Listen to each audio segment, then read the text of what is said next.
Tubuh Kristus. Halo, nggak merasa jadi tubuh? Ya, kita semua tubuh Kristus ya. Haleluya. Saudara, senang sekali ketemu dengan saudara ya di bulan ini, saudaraku khususnya. Saya berharap kasih karunia Tuhan terus berlimpah-limpah buat saudara ya. Haleluya. Saudaraku, bulan ini kita bahas tentang Path of Truth. Sebuah langkah atau sebuah perjalanan berjumpa dengan kebenaran. Saudara, di dalam hidup saya ada beberapa kebenaran-kebenaran yang mengubah jalan hidup saya. Ada banyak. Yang pertama adalah ketika saya berjumpa dengan Yesus, saudaraku, kira-kira 26 tahun yang lalu, saudara. Ketika saya berjumpa dengan Yesus, karena dijebak, saudara. Karena dijebak sama seorang sahabat saya namanya Fung, saya masih ingat. Ya. Saya orangnya, saudaraku, saya udah gak ketemu lagi dia posisinya ada di mana. Zaman dulu, saudaraku, saya suka ngegeng. Saya dulu sekolah di Mangga Besar, saudara, di Budi Mulia Mangga Besar SMA. Konon orang dulu bilang katanya jalan Mangga Besar daerah bebas Tuhan. Daerah bebas Tuhan karena di situ begitu banyak kejahatan, saudara. Ya, sampai sulit sekali kebenaran kayaknya tumbuh di sana, saudara. Ya, jadi dibilang daerah bebas Tuhan. Ya, Tuhan sulit berdiam dan tinggal di sana, saudara. Nah, teman saya ini ngejebak saya, saudaraku, karena saya dulu suka join ke gangster, saudaraku, join ke geng sepeda motor. Dan dia jebak saya begini, kamu ikut gengnya malam, kamu udah pernah belum ikut geng siang? Nah, waktu itu, saudaraku, waktu dibilang geng siang, saya penasaran, emang ada ya geng siang? Saya akhirnya penasaran, saking penasarannya, saudaraku, saya datang sama dia. Pergi ke satu tempat, memang banyak motornya, saudara. Nggak taunya itu persekutuan doa, saudara. Nggak taunya itu persekutuan doa anak SMA, saudara. Itu motornya banyak banget ada di sana, di Mangga Besar 1 waktu itu. Nah, waktu itu yang khotbah itu Kak Hindra, saudara. Ya, Kak Hindra, yang sekarang jadi salah satu pemimpin di Timur, saudara. Abalof Timur. Dia khotbah, saudara, dan hari itu saya terima Yesus untuk yang pertama kali dalam hidup saya. Kebenaran hari itu, saudaraku, adalah bicara tentang benar-benar cerita tentang apa ya, dari kejahatan menuju kepada kemuliaan. Pas betul, saya anak geng, topiknya pas. Jadi saya benar-benar berubah hari itu. Tapi saudaraku, begitu berubah hari itu kenal Yesus, ternyata gaya hidup saya nggak berubah, belum berubah. Baru statusnya berubah, gaya hidupnya belum berubah. Nah, ketika gaya hidupnya belum berubah, ketemu lagi dengan masalah demi masalah, babak belur lagi di arah sana sini, saudaraku. Dan area-area yang lain, saudaraku, yang bikin hidup saya makin babak belur, saudara. Termasuk di area kekudusan. Saya sempat, saudaraku, kuliah di Satya Wacana di kota yang namanya Salatiga. Kalau ujian soalnya 10 dan nilainya cuma 7 karena salahnya 3 dulu. Kota Salatiga ini, saudaraku, di satu sisi saya senang karena apa? Saya merasa keluar dari orang tua. Bebas. Saking bebasnya, saudaraku, saya lupa bahwa saya punya tanggung jawab jadi mahasiswa. Dan akhirnya saya mendapatkan sebuah konsekuensi yang luar biasa, yaitu apa? Saya mendapatkan predikat Nasakom, nasib 1, indeks prestasinya cuma 1,97 di semester pertama, karena main terus. Dan di situ, saudaraku, akhirnya saya ketemu lagi dengan perjumpaan dengan kebenaran, saudaraku, di sebuah bukit doa di Ungaran. Perjumpaan kebenaran yang kedua adalah perjumpaan tentang panggilan hidup. Saya tuh mikir, Tuhan panggil saya model jadi seperti ini, mau jadi apa sih? Ternyata di hari itu, saudaraku, saya masih ingat tahun 93 bulan Januari, saudara. Di situ ada kebenaran baru tersingkap dalam hidup saya, bahwa Tuhan panggil saya di dunia pendidikan. Dan hari itu saya tekuni terus. Nah, singkat cerita, saudaraku, gaya hidup mulai berubah, makin lama makin baik, hati Bapak mulai pulih, saudaraku. Akhirnya mulai kerja. Lulus ya, mulai kerja, ada di Jakarta. Tahun 97 saya ada di Jakarta, bertemu dengan seorang wanita yang luar biasa, yang sekarang jadi istri saya, di sebuah kampus, saudara. Saya ketemu dia, saudara. Kebenaran yang ketiga, saudaraku, mengubah hidup saya adalah bahwa Tuhan itu sanggup mengubah hati, tapi Tuhan tidak mengubah wajah. Makanya saya cari yang cantik dulu, saudara, waktu itu. Ya. Waktu itu agak kacau memang, saudara, karena saya mikir, Tuhan gak mengubah wajah, Tuhan cuma mengubah hati. Udah cari yang cakep dulu aja.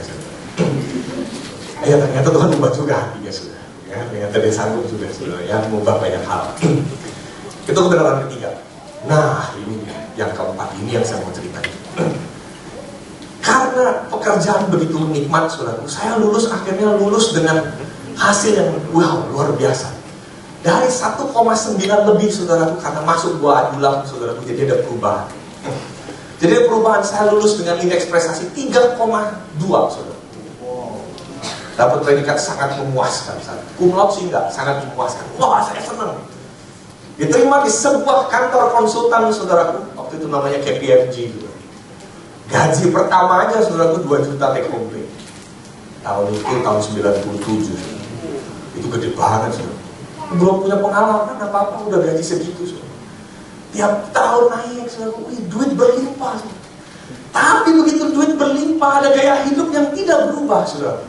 Yaitu apa? Gaya hidup boros. Kenapa? Karena saya terinspirasi sama mama saya, saudara. Saya sempat benci sama papa, saudaraku, waktu itu, ya, karena hubungan kurang baik sama papa. Jadi lebih dekat sama mama.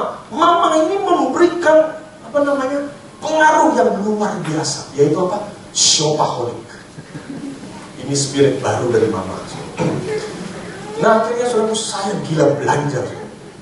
Saya suka banget belanja, saudara. Padahal laki. Saya gila belanja. Jadi gaji itu habis buat beli barang. Penting nggak penting, pokoknya beli. Sampai akhirnya, saudaraku, punya kartu kredit, saudara. Begitu punya kartu kredit, saudaraku, asik bener kartu kredit itu. Kenapa, saudara? Karena pada waktu kita melakukannya nggak ada suara sama sekali. Tapi begitu datang tagihan, suaranya begitu besar. Ya kan? Begitu teriak gitu, begitu datang tagihan. Singkat cerita, masuk dalam pernikahan, saya sudah dalam posisi berhutang. Dan di dalam pernikahan, saya membawa pernikahan saya masuk dalam situasi yang mengerikan, saudara. Utangnya ratusan juta waktu itu. Saya menikah tahun 2003 dengan kondisi utang seperti itu. Saya benar-benar stres, nggak ngerti mesti gimana, saudara. Bertahun-tahun makin banyak utangnya dan nggak pernah bisa selesai. Di tahun 2005, satu titik saya ketemu lagi lah kebenaran yang keempat ini, saudara. Waktu saya datang di dalam sebuah acara SBP, saudara, sepakat bersama pekerja baru. Pak Edi waktu itu nyampe dengan orang beliau. Disitulah kebenaran keempat yang mengubah hidup saya. Kayak ini cuma ceritakan tentang hidup kita ini mesti lihat fotonya Kristus tuh. Wah, itu benar-benar mengubah saya. Dan hari itu saya masih bawa handphone zaman jadul, saudaraku, yang gedenya kayak batu bata. Di situ ada daftar hutang. Daftar hutang saya. Tiap hari saya cuma ngeliat daftar hutang. Tuhan, gimana cara beresinnya, Tuhan? Gimana? Mau punya anak, gimana hutangnya masih kayak gini tuh? Benar-benar stres. Tapi hari itu, saudara, suara yang sederhana bilang, aku mengasihi kamu. Aku juga mengasihi hutang-hutangmu dan aku mau beresin. Tapi syaratnya satu, kamu mesti ketemu sama aku. Itu yang saya dengar hari ini. Dan saya cuma angkat handphone saya hari ini. Tuhan, hari ini Tuhan, semua data di dalam handphone ini, khususnya data hutang, nggak boleh jadi berhala dalam hidup saya.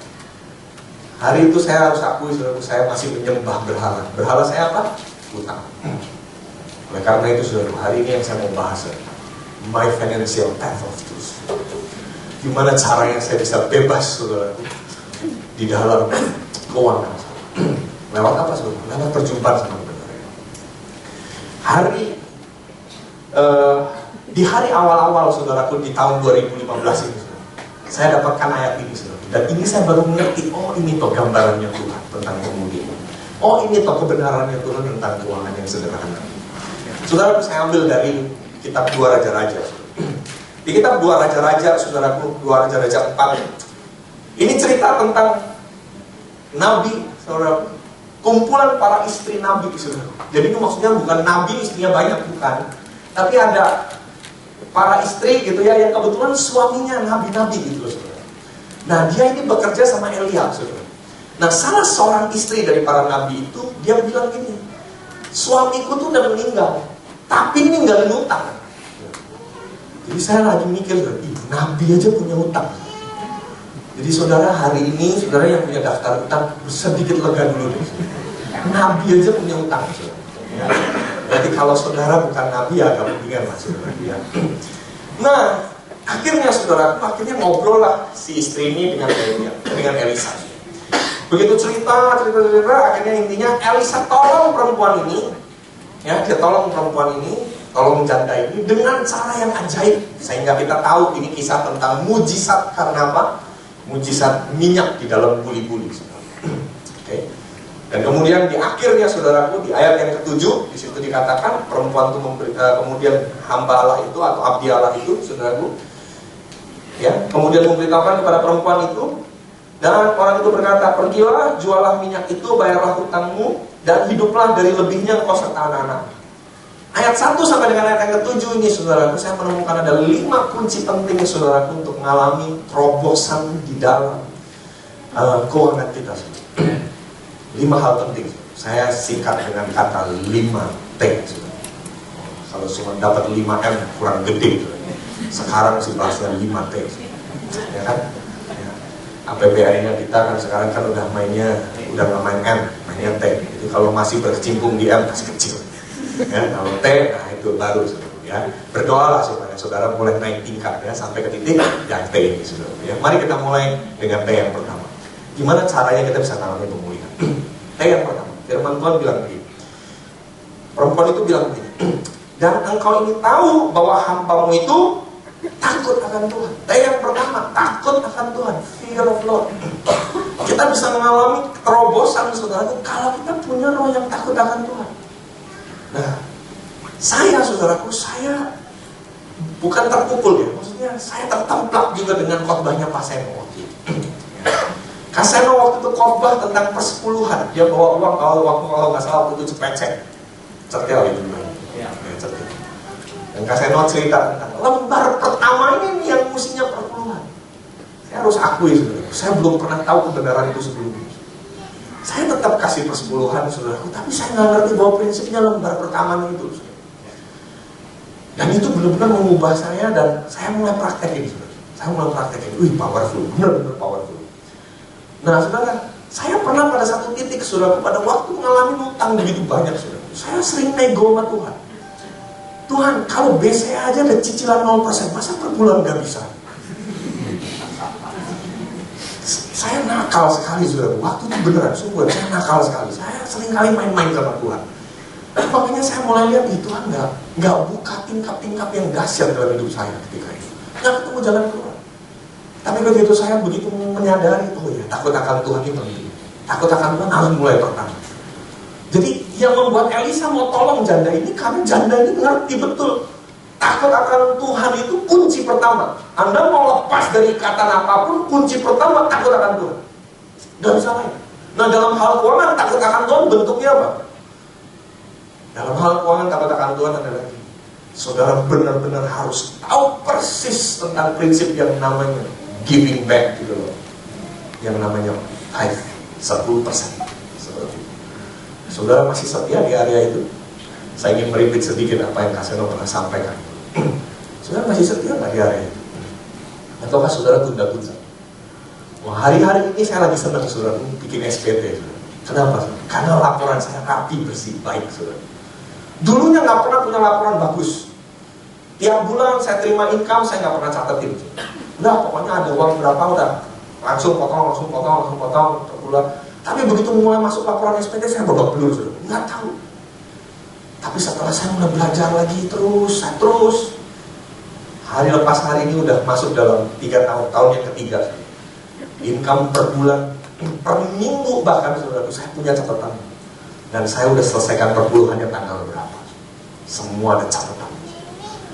Saya diberkati sama sebuah buku, saudara, yang ditulis oleh Pastor Miles Monroe. Dia bilang begini, satu kali kakeknya dia, saudaraku, kasih dia buku sebelum dia meninggal, saudara. Dia bilang, Miles, ini buku ini biar kamu ngerti tentang keuangan. Waktu dia buka bukunya, tebal isinya, itu isinya income-nya kakeknya dan pengeluarannya, serta perpuluhan yang dikirim oleh kakeknya ke gereja. Di akhir dari buku itu dia tulis begini, Tuhan, silakan Tuhan adili aku bagaimana caraku mengelola uang ini. Dan engkau tidak akan mendapatkan bahwa aku berlaku curang di hadapan. Itu dalam sekali, saudara. Kakeknya sampai bisa bilang begitu, saudara. Wah, itu mengubah hidup saya. Saya bilang, Tuhan, mulai hari ini saya mesti setia dalam pencapaian. Ya udah, Itu salah satu prinsip takut akan Tuhan. Artinya apa? Saudara benar-benar memprioritaskan Tuhan di dalam hal keuangan saudara. Itu pertama kali saudara mesti siapkan. Ini fear of the Lord. Jadi saudara tuh bilang sama sebelah kiri kan, perpuluhan gak kenal cicilan 0%. Apalagi kena bunga. Yang kedua adalah talenta. Yang kedua adalah talenta. Perhatikan surat ayat yang kedua bilang begini. Jawab Elisa kepadanya, apakah yang dapat perbuat bagimu? Beritahukanlah kepadaku apa-apa yang kau punya di rumah. Berkatalah perempuan itu, hambamu ini tidak punya sesuatu apapun di rumah kecuali sebuah buli-buli berisi minyak. Saudaraku, kenapa yang kedua saya kasih nama talenta? Waktu saya pelajari betul saudaraku kisah pada waktu itu, ternyata saudaraku si perempuan ini businesswoman. Bisnisnya apa saudara? Minyak urapan. Kenapa? Karena suaminya nabi. Tugas nabi ngapain? Mengurapi saudara. Jadi dia businesswoman saudara. Dia tahu persis saudaraku minyak mana yang terbaik, minyak mana yang tepat untuk pengurapan rumah, minyak mana yang tepat untuk mengurapi raja, minyak mana yang tepat untuk mengurapi anak baru lahir saudara. Jadi ini perempuan ini sangat tahu tentang perminyakan saudara. Nah, ini businesswoman benar. Nah, kenapa Elisa nanya ada apa-apa dalam rumahmu? Ini Elisa mau tanya gini, pemulihan itu selalu terjadi dari apa yang kita punya. Pemulihan itu selalu terjadi lewat apa yang kita bisa. Nah, masalahnya banyak orang hari ini ketika ada dalam tekanan lari kepada sesuatu yang bukan talentanya, saudara. Saya nggak bilang bahwa sesuatu itu negatif atau buruk, enggak. Tapi larinya itu dari talenta itu yang jadi penting di hadapan Tuhan. Saya kasih contoh. Saya barusan balik dari Surabaya, saudara. Di Surabaya nih, di Jember ini saudara, saya ketemu dengan satu bapak, saudara. Dia cerita, saudaraku, bagaimana kesulitannya dia selesai utang 6 miliar, saudaraku, gara-gara, saudaraku, ada proyek pemerintah yang ketahan di Surabaya. Dia interior design sama kontraktor. Dan ternyata pemerintah nggak bayar ke dia. Sementara dia punya supplier kecil. Wah, dia bawa belus, 6M, saudara. Habis, benar-benar habis semua. Waduh, ini gimana ya? Biasanya orang kalau udah tertekan gitu, ambil jalan pintas. Karena manusia biasanya nggak tahan sama penderitaan. Dia akan mudah untuk berpikir jalan pintas. Nah, si bapak ini ambil jalan pintas. Satu kali dia melayat temennya. Ada temannya meninggal. Waktu dia melayat, saudara, itu ada orang kasih dia makanan. Biasa kan kalau di tempat rumah juga kan ada kacang gitu kan. Tapi karena ini levelnya businessman gitu ya. Jadi kalau proses melayat begitu udah namain kacang, saudara. Bubur, ada steak, saudara. Keren gitu. Ya. Walaupun steaknya nggak terlalu enak lah ya gitu ya. Terus ada nasi goreng, nasi uduk gitu. Nah, satu kali dia dikasih ayam goreng. Waktu dia makan, terus dia lihat bungkus, loh, ini kan catering yang ada di depan rumah duka itu. Dia bilang ini sama istrinya, kita ini kan lagi susah. Ayam goreng gak enaknya kayak gini aja laku, coba. Hebat kan, kamu tuh ya, bikin ayam goreng bisa lebih enak dari yang ini. Gimana kalau misalnya kita buka catering aja? Kamu tuh pintar masak. Udah deh, kita bikin catering aja. Kita jualan aja ayam goreng. Wah, istrinya langsung setuju. Nggak pakai doa lagi. Makanya takut-takut gue mesti dari depan. Nggak pakai doa lagi dia. Oh, langsung. Akhirnya dengan modal yang ada, tambah utang lagi 1M. Belilah barang-barang catering. Cetaklah itu semua brosur dan apa, makanan apa, segala macamnya. Plus nomor telepon yang ada di situ. Dia coba jual. 2 tahun nggak ada yang lapor. 2 tahun. Nggak ada yang lapor. Dia bingung, Tuhan, kenapa nggak ada yang lapor? Tapi waktu dia ketemu saya beberapa waktu yang lalu, dia bilang, Pak, tapi 6 miliar itu saya recover. Saya lunasi. Loh, gimana caranya? Ya saya tetap jadi kontraktor dan interior design. Lah kok bisa? Lah cateringnya gimana? Sama sekali nggak ada yang beli, Pak. Tapi karena saya setia juga ya, kontraktor terima yang kecil-kecil. Lama-lama saya bisa selesai 6 miliar itu 1 tahun 9 bulan. Dia selesai 6 miliar, Bu. Saya 1 tahun 9 bulan hanya ngerjain kontraktor interior kecil-kecil. Dan dia mulai tabung. Selesai. Nah begitu udah selesai recover, dia bilang sama istrinya, terus kapan ya kita buka catering? Di sini saya ketemu lagi. Tuhan pulihkan kita selalu lewat talenta kita. Jangan pernah lari dari itu. Nah banyak orang suka ambil jalan pintas. Aduh ini nggak berhasil ya, kayaknya ini bisnis ini nggak bagus ya. Udah lari ini deh.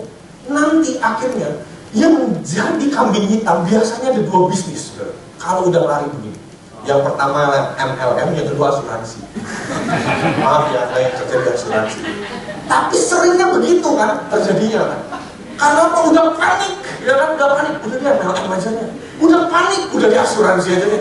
Lihat, yang satu udah manajer lo, yang satu udah director. Cepat ya, enak ya, gampang ya. Akhirnya terbuai lari, yes. Begitu masuk nyemplung, kok nggak naik-naik? Peringkatnya down lereng terus, saudara, belum pernah director, saudara.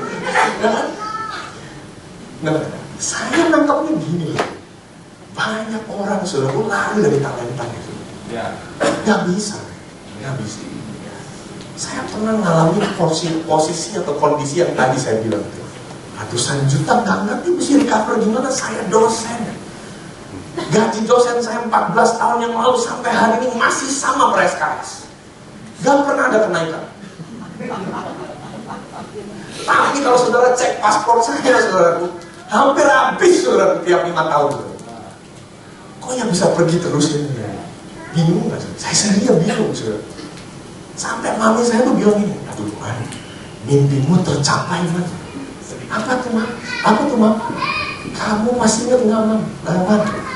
Waktu masih kecil, adikmu suka kumpulin gambar mobil semua. Semua kalau ada iklan mobil diguntingin, ditempel.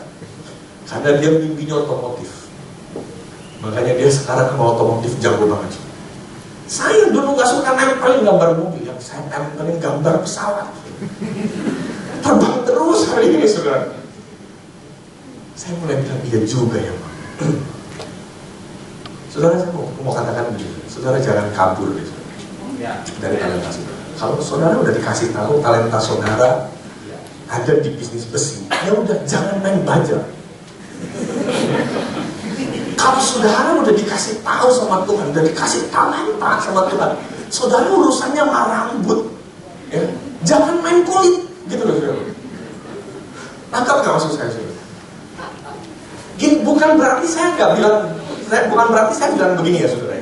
Saudara nggak boleh expand, bukan itu. Saudara boleh expand, tapi belajar dulu.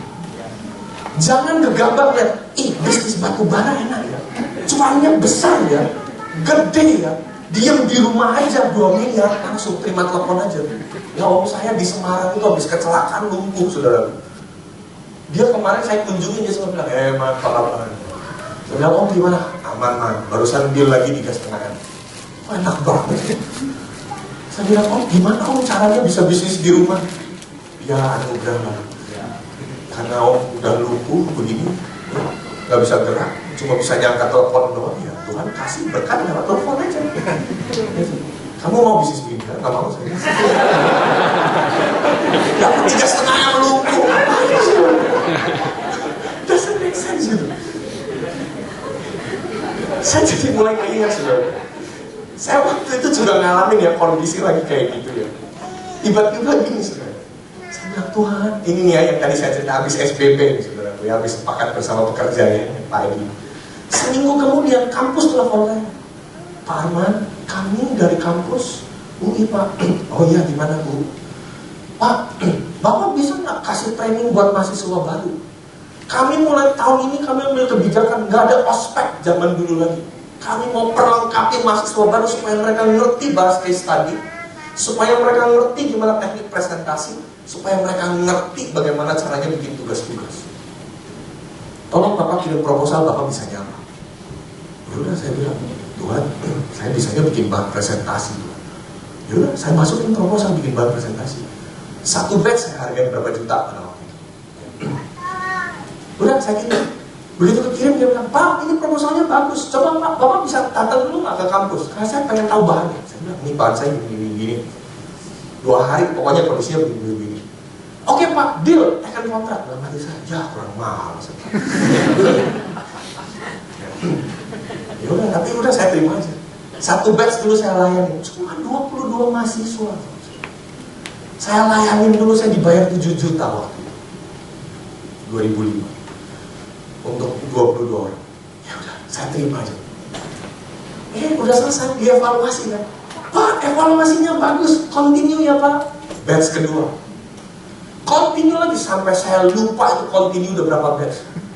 Intinya gini, gara-gara ngajar teknik presentasi, utang 100 jutaan itu, ratusan juta itu, 1 tahun 10 bulan lunas.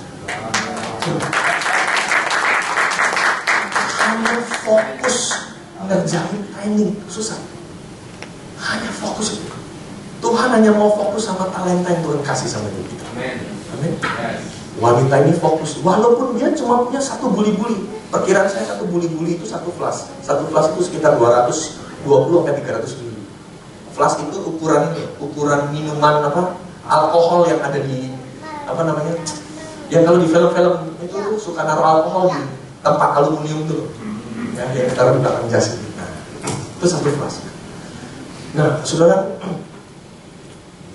saudara, walaupun punyanya dikit, tapi setiap talentanya Tuhan bisa pakai untuk memulihkan. Amin. Coba tanya sama sebelah kiri, talentamu apa?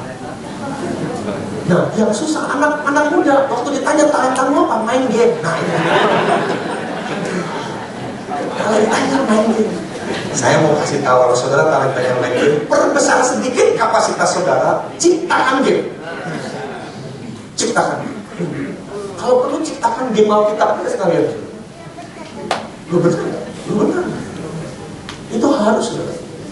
Jadi minta Tuhan lebarkan sedikit kapasitas supaya tergantung talenta saudara.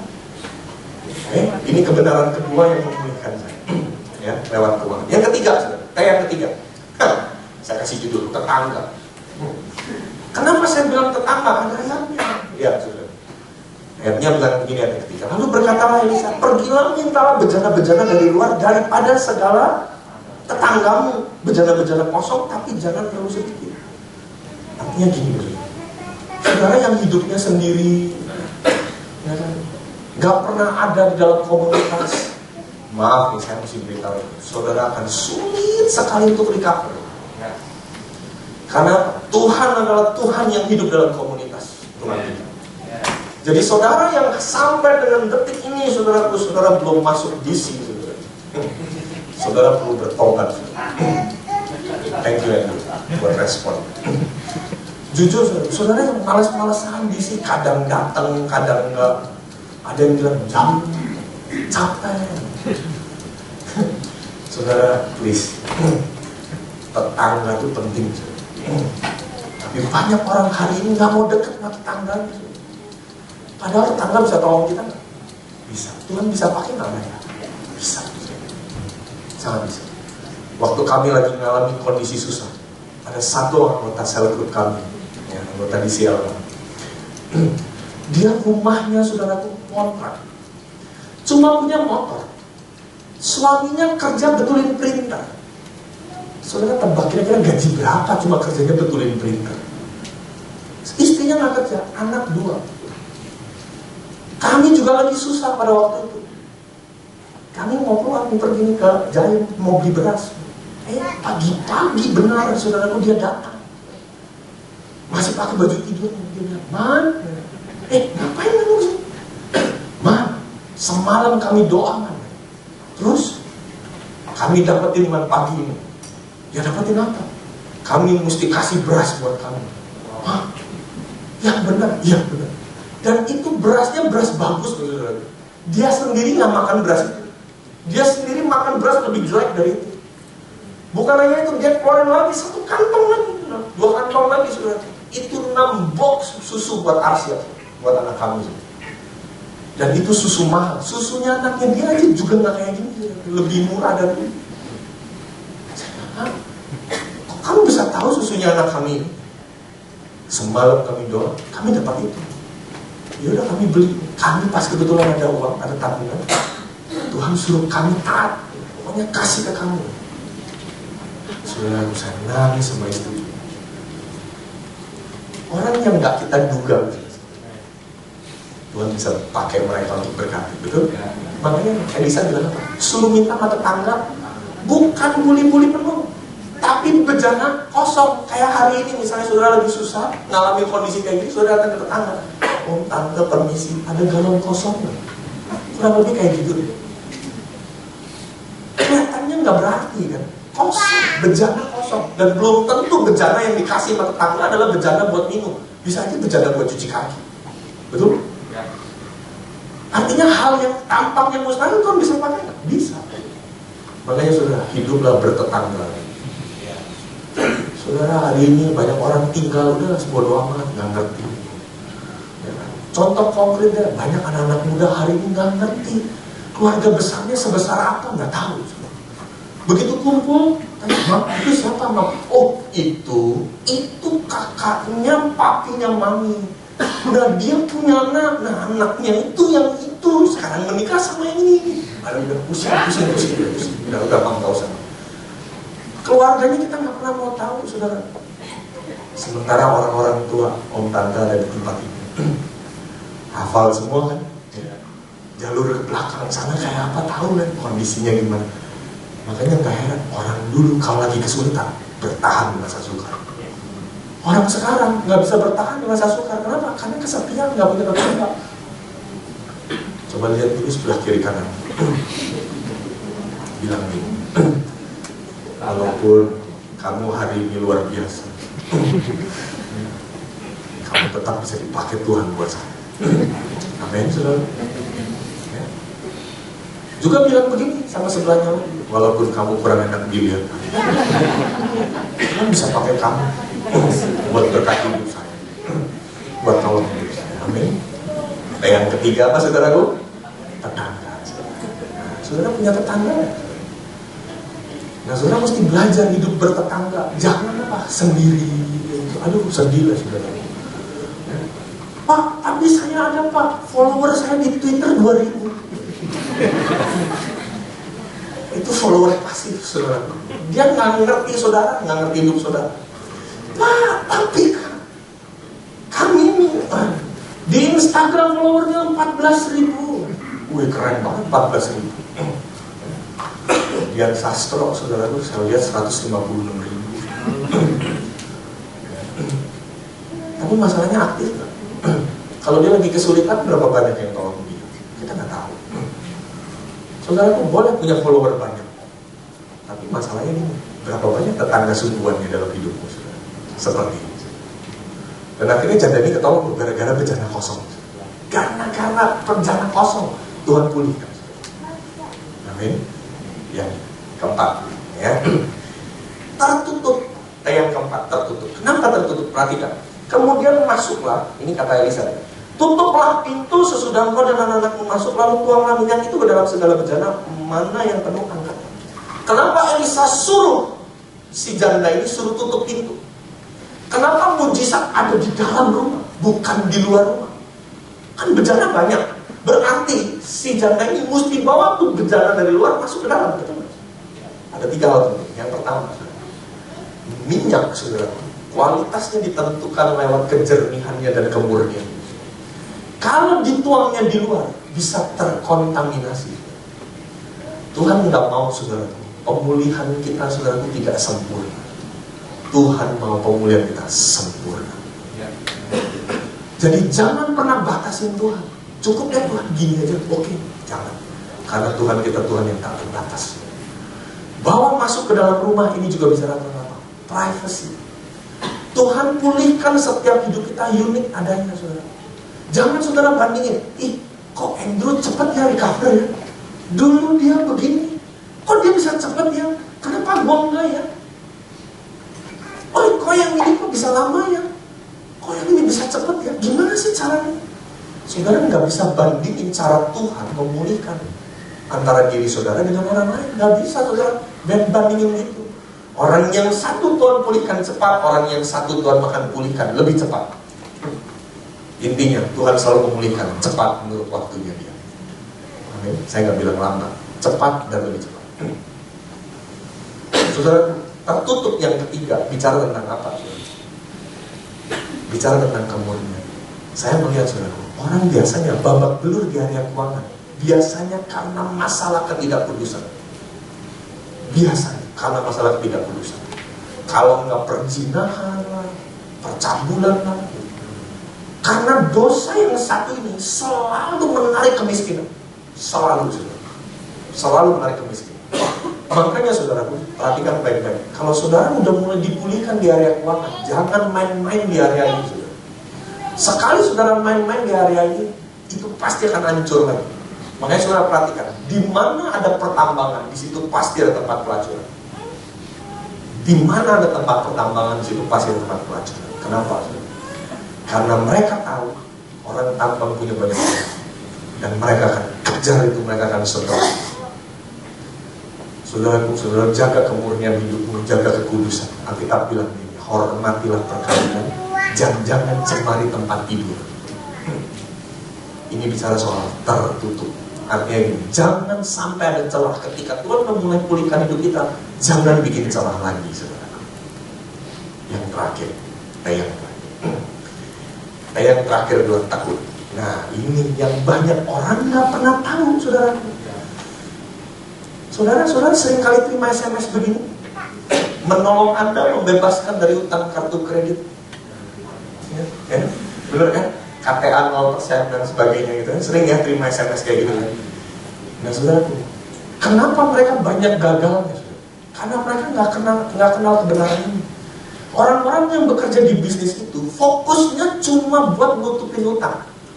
Tapi cara kerja Tuhan tidak untuk nutupin utang. Perhatikan baik-baik, ayat ini bunyi apa? Kemudian pergilah perempuan itu memberitahukannya kepada Abialah, dan orang ini berkata, pergilah, jualah minyak itu, bayarlah hutangmu. Tidak titik loh saudaraku, dan hiduplah dari lebihnya. Artinya gini, saudara untuk recover, jangan hanya berpikir recover untuk selesai hutang, kan? Harus lebih. Supaya apa? Ada sisanya untuk modal lagi. Banyak orang ini punya utang 6 miliar. Dia tahu yang ada di kepalanya aja angka 6. Udah Tuhan, yang penting 6 miliar habis dulu deh, cepetan deh. Biasanya yang punya pola pikir begitu. Begitu 6 miliarnya lunas, utang lagi. Coba perhatiin. Akan ada tendensi lingkaran itu datang lagi. Kenapa? Karena dia nggak siap untuk next life-nya. Janda ini saudara, Tuhan nggak tolong janda ini. Nabi Elisa nggak tolong janda ini, langsung kasih uang. Tapi dia kasih step by stepnya. Udah gitu, udah terakhir dia lakukan, masih disuruh pergi, masih disuruh jual.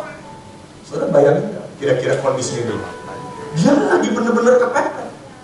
Tapi kenapa Elisa mantep, saudaraku bilang, pergi, juallah. Karena dia tahu wanita ini punya talenta apa? Marketingnya bagus. Karena dia ahli di dalam bidang perminyakan.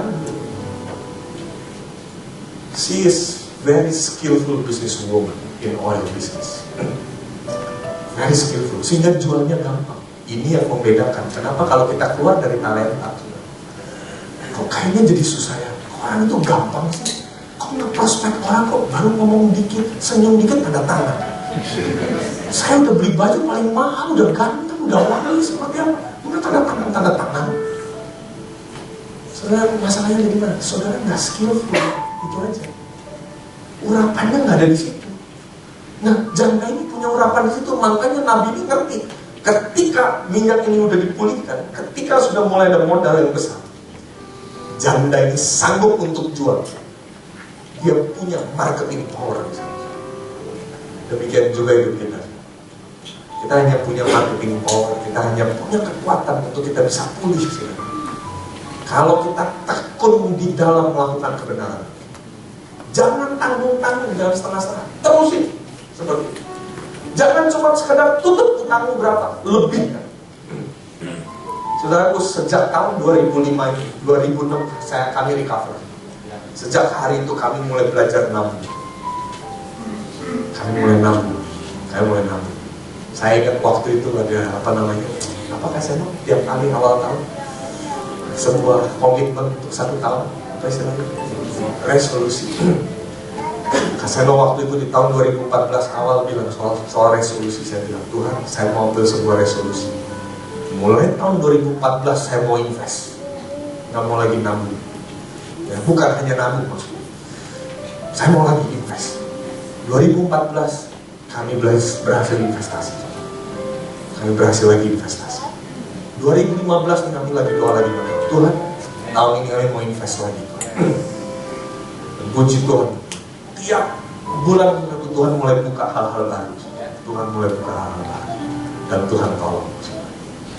Sejak kejadian itu sampai dengan hari ini, kami mengalami terobosan betul dari 5T. Saudara, bagaimana dengan hidupmu? Mau mengalami terobosan 5T, saudara? Amin, saudara.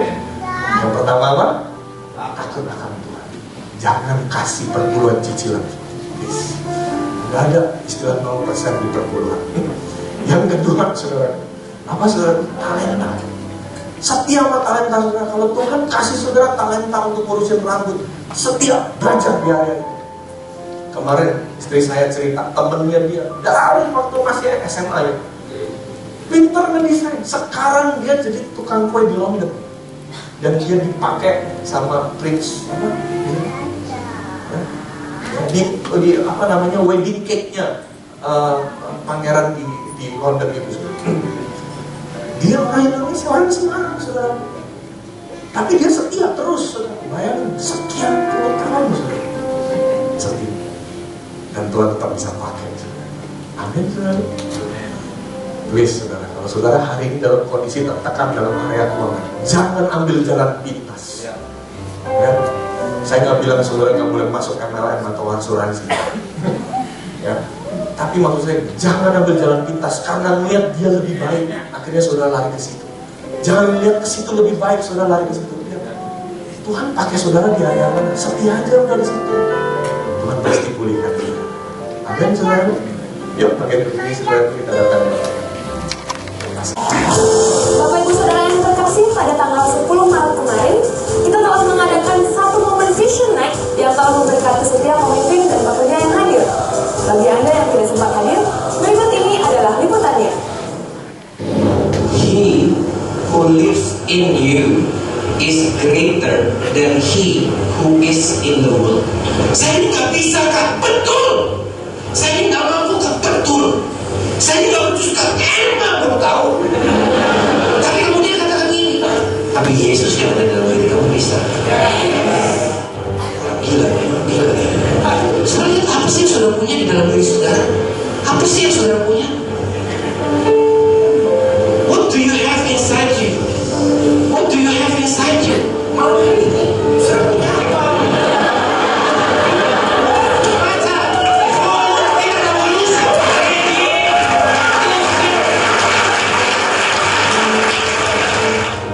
If you want to go fast, go on. Yang mau tungguin yang lain. Tapi seberapa cepat saya bisa, seberapa cepat juga saya akan lelah. Saudara bayangkan kalau gereja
yang maksimal dalam masa single kamu.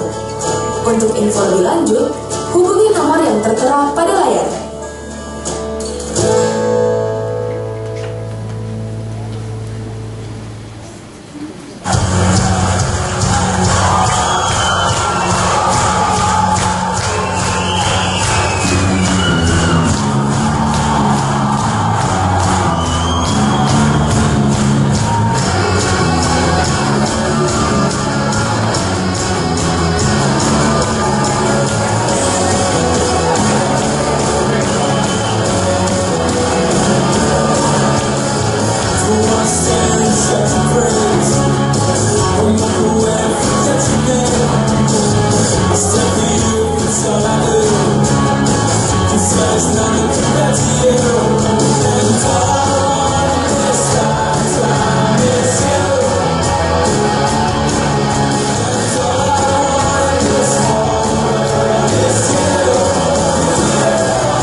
Bagi kota dan bangsa melalui pelayanan misi, Anda dapat mendaftarkan diri dalam Mission Trip ke Cikalong yang diadakan pada tanggal 30 Maret sampai 3 April 2015. Untuk info lebih lanjut, hubungi nomor berikut ini. Ya, jadi malam hari ini saya habis ikut prayer and worship celebration. Apa yang saya alamin, satu kata, kasih setia. Tuhan itu ada. Nikmatin Tuhan banget ya di sini. Gue bisa bertemu dengan Tuhan lebih lagi dan gue bisa merasakan kasihnya Tuhan lebih lagi di sini. And I was really blessed, quite touched during the worship time. I'm a new father, but during the time of worship, I just felt the Father's love in a very real and deep, special way. Beberapa waktu yang lalu, saya pengen intim sama Tuhan, dan itu nggak bisa. Dan hari ini benar-benar saya ngalamin satu kasih Tuhan, bahwa Tuhan benar-benar satu-satunya sumber harapan buat kita semua.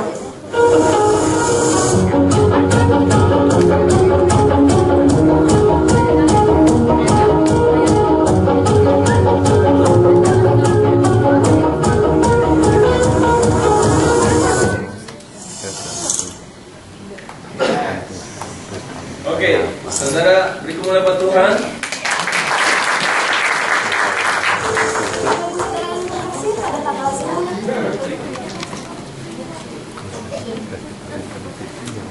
Ya, saya juga baru tahu bahwa Hendy kayak masih banyak exercise ya.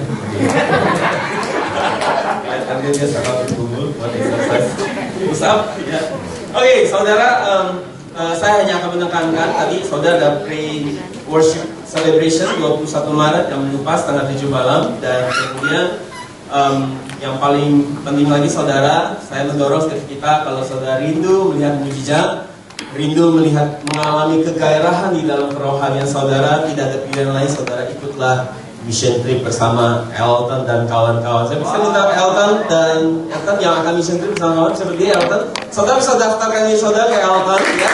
Mission tripnya 30 Maret sampai 3 April ya. Dan kalau saudara ingin support pelayanan ini, saudara di sebelah kiri saya ada kotak donasi untuk support. Dan kalau saya terlibat di dalam mission trip ini, saudara juga bisa daftarkan diri saudara. Saya garanti buat saudara yang ingin mengalami revival, saudara pasti mengalami revival di sana. Kenapa? Karena kalau saudara kita pelayanan di Jakarta orangnya udah pada canggih-canggih saudara. Tapi kalau pelayanan di daerah tuh mereka cukur-cukur, lugu-lugu, polos-polos siap diisi sama saudara.